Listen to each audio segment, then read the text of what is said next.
Tonight, we're learning more about the process the Board of Trustees for the University of South Carolina took in selecting Bob Caslin as the next president of the university.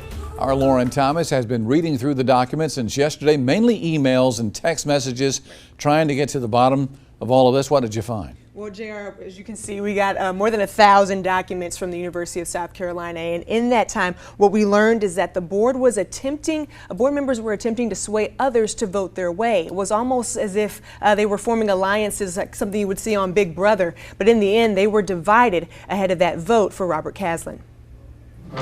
On July 19th, to elect General Caslin as approved. 11 trustees voted to approve the selection of retired General Robert Caslin as the next president of the University of South Carolina. 8 voted against, and 1 voted as present. The vote was controversial. Shame, shame, shame. Some students, faculty, and alumni were concerned with having Caslin as the next president of the university. This is a disgrace to our university. Several board members agreed and believed that a vote for Caslin, heavily supported by Governor McMaster, would bring politics into the decision. According to documents that we requested through the Freedom of Information Act, text messages revealed that Governor McMaster reached out to board members for their support in voting for Caslin. Like this text on June 28th saying, "Rose, this is Henry McMaster. I'd like to speak to you about General Caslin. Please call when you have a moment." This text to Dan Adams, who was appointed to the board by the governor, saying, "I fully support any and all efforts to hire General Caslin." And this text from Thad Westbrook to Vice Chair Hugh Mobley saying, "Henry is willing to do anything else we need to recruit Caslin." Trustee Charles Williams was very vocal about his concerns with the retired general and worked to lobby no votes for Caslin. 2 weeks before the vote, Williams reached out to board member Leah Moody, believing 10 people would vote no, saying, "I'm trying to get in touch with John Von Leahy, and I've been talking with Gene Warr and may be able to swing him." He goes on to say, "I think Thad, Hugh, William, and Mac, and the 2 morons appointed by the governor are a waste of time." Williams also reached out to Superintendent of Education Molly Spearman, saying in a text, "Caslin is controversial and not the right choice. We need your vote to prevent this from happening." Spearman replied saying that she spoke to Caslin and was especially interested in his commitment to public education and his thoughts on how the university should be involved with supporting teachers and students from rural and high-poverty areas. Other board members also spoke with Caslin ahead of the vote, like Adams, who said in a text, "As of this minute, I believe we have more than enough votes." Ultimately, that was correct, and Caslin was selected 11-8. I want to give you a better idea of what Loren has gone through. This is more than 1,000 pieces of paper here. Right. This is all correspondence between members of the Board of Trustees, correct? Correct, and this is from the beginning of the year to their decision that was made on July 19th to vote for Bob Caslin. But the board, moving forward, they want to, they were discouraged by the divisiveness, Right. and so they want to move forward and figure out the best way to regain their leadership and bring that back to what they were once before all this happened. But again, clearly a lot of discussion, at least going on with emails, right, as far as this process is concerned. Emails and text messages all throughout the beginning of the year to now. All right, Loren, thank you so much for going through all that for us. This letter from the Columbia Fire Chief to the Columbia Housing Authority comes after an inspection was done at Allen Benedict Court. And in it, there are nearly 24 violations that were identified, some labeled severe and lethal. Now, News 19 requested the letter through the Freedom of Information Act. And this comes a week after 2 men were found dead in separate apartments at Allen Benedict Court after reports of gas leaks. Now, there were fire code violations and property maintenance violations. The fire code violations including the presence of natural gas, carbon monoxide was detected, smoke alarms were missing, as well as fire extinguishers being out of date. Property maintenance issues include roach infestations and possible bed bugs. Some stoves were leaking gas. There were also damaged ceilings and rodent droppings. Now, the Columbia Fire Chief Aubrey Jenkins, he expressed in the letter that due to the severity of the noted deficiencies, it's been determined that all buildings at this location are unsafe. The conditions as outlined at Allen Benedict Court constitute a clear and imminent threat to human life, safety, or health. Now, we have the full letter on our website at WLTX.com as well as our WLTX app, but we're going to continue to follow the story as it unfolds. Reporting in the studio, Loren Thomas, News 19, WLTX. There were hundreds of work orders, but only a limited amount of time to look at them. And Columbia Housing Authority Executive Director Gilbert Walker explained during this morning's press conference that we would be able to look at maintenance records for the Allen Benedict Court and determine how many calls for service there were for gas leaks and the smell of gas. Can you share those documents with us today? Yeah, you can see those documents. Yeah, we'll make those documents so you can see the work orders that will call in. If they don't call work orders in, we have no way of knowing. While we were able to look at individual work orders from last year, we were given about 40 minutes to do so. There are more than 200 housing units on the property with multiple orders per unit. When asked why the limited amount of time, we were told that other news stations requested to look at the documents too. When we returned to check them out after the other stations left, we were not allowed to go back in and look at those work orders. In the time that we did have to look over the documents, we noted 8 work orders for gas leaks or the smell of gas. These orders were for units around the Allen Benedict Court complex, including the J unit. The work orders were labeled emergency and were immediately taken care of.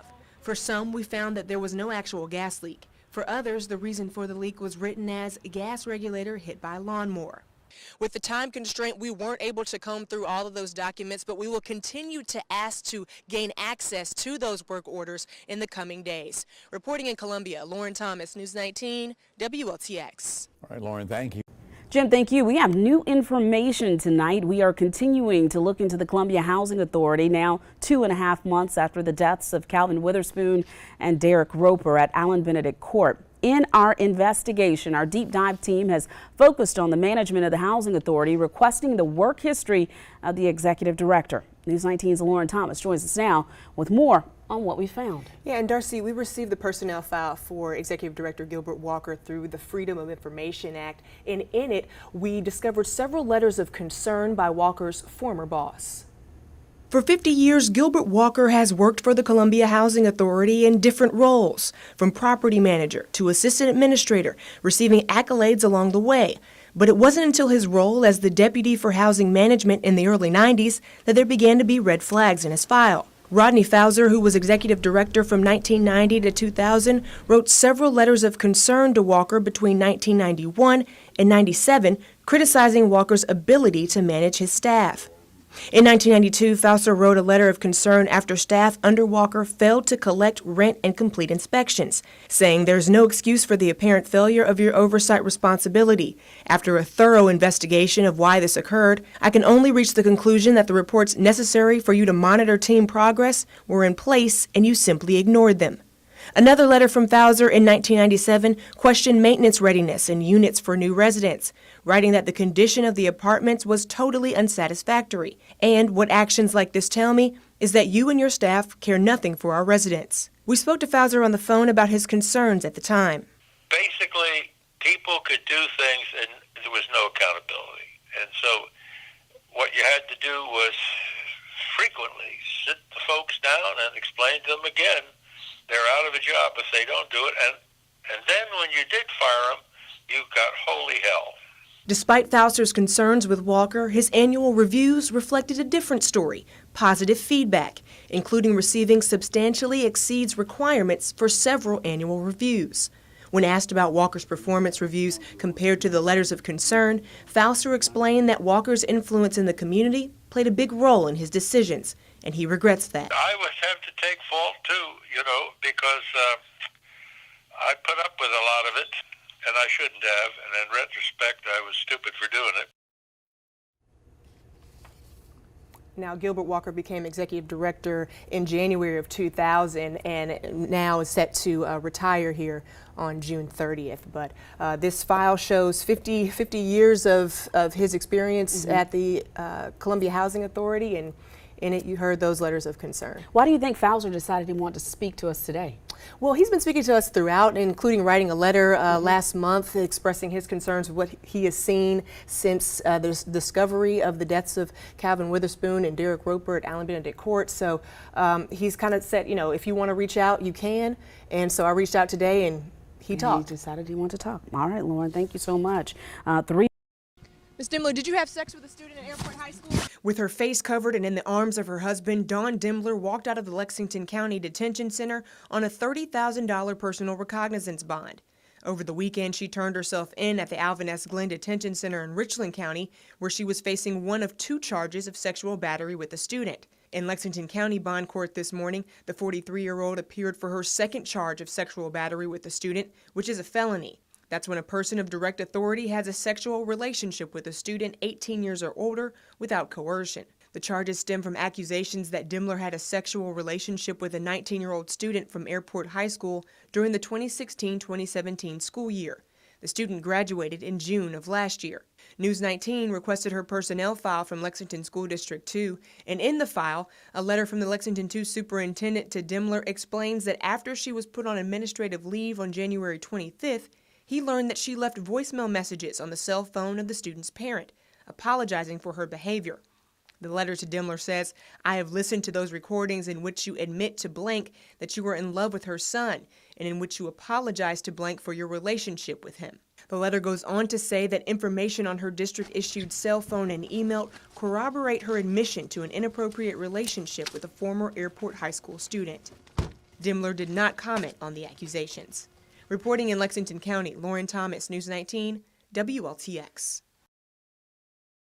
Outside of City Hall right now, where the door remains closed on this issue, Columbia leaders say they cannot comment on what happened, citing that this is an ongoing investigation. However, today we continue to ask questions as to how a 5-year-old was assaulted on the city's care. As we reported yesterday, News 19 confirmed that a 5-year-old was lured from a summer camp program at Loren Park by a 16-year-old and was assaulted. The incident happened on July 28th around 4 in the afternoon. The boy said the assault happened near the train tracks that were behind the park. Columbia police also confirmed that the assault happened. We asked why the public was not notified of the assault of a little boy at a city park. CPD said the teenager was arrested and there was no immediate threat to other kids. Meanwhile, we asked the city the same question. They tell us it's an ongoing investigation and they will not comment. That answer is not good enough. So News 19 emailed Mayor Steve Benjamin, City Manager Teresa Wilson, Senior Assistant City Manager Allison Baker, and called council members Tamika Isaac Devine, Ed McDowell, and Howard Duvall. They all said that they cannot comment and referred us back to Columbia Police, but we're going to continue to stay on top of the story until we get answers. Reporting live in Columbia outside of City Hall, Loren Thomas, News 19, WLTX. 27-year-old Demetrius Jamison was arrested by officers with the Orangeburg Department of Public Safety on April 26 of this year. Officers stopped him while patrolling an area where shots were believed to have been fired. And according to the incident report, officers noticed several large bulges in his socks. They later discovered cigar wrappers with partially consumed marijuana. So the officers began to arrest Jamison, but he started running. They then grabbed him and took him to the ground, again attempting to arrest him. The arrest report also says that Jamison headbutted Officer Cody Miles, who was assisting in the arrest.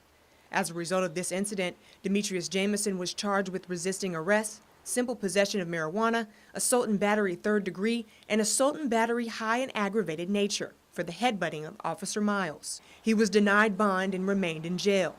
That string of events was documented in multiple reports by Officer Nicholas Smoke, Officer Cody Miles, Officer Philip Martin, and Corporal Justin Harris. However, Jamison's attorney, Justin Bamberg, says his client never headbutted an officer and that actions were taken to cover up what really happened. So today he held a press conference about the event.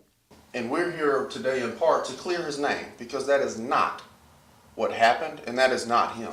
Bamberg released body camera footage of the arrest and video of the officers discussing what happened afterwards. You going to turn around and put your hands on your back? No. You going to place under arrest? No. Hey!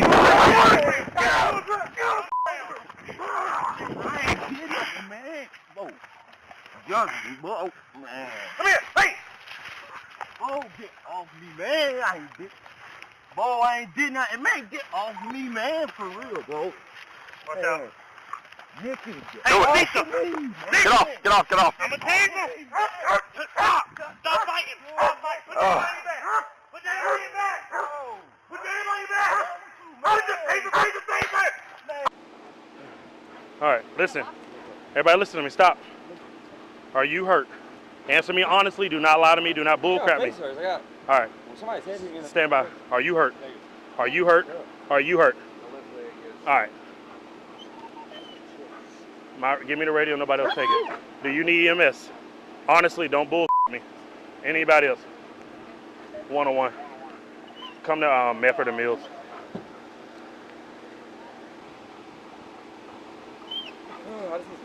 All right, listen. And listen to me. We're only doing this one way. All right?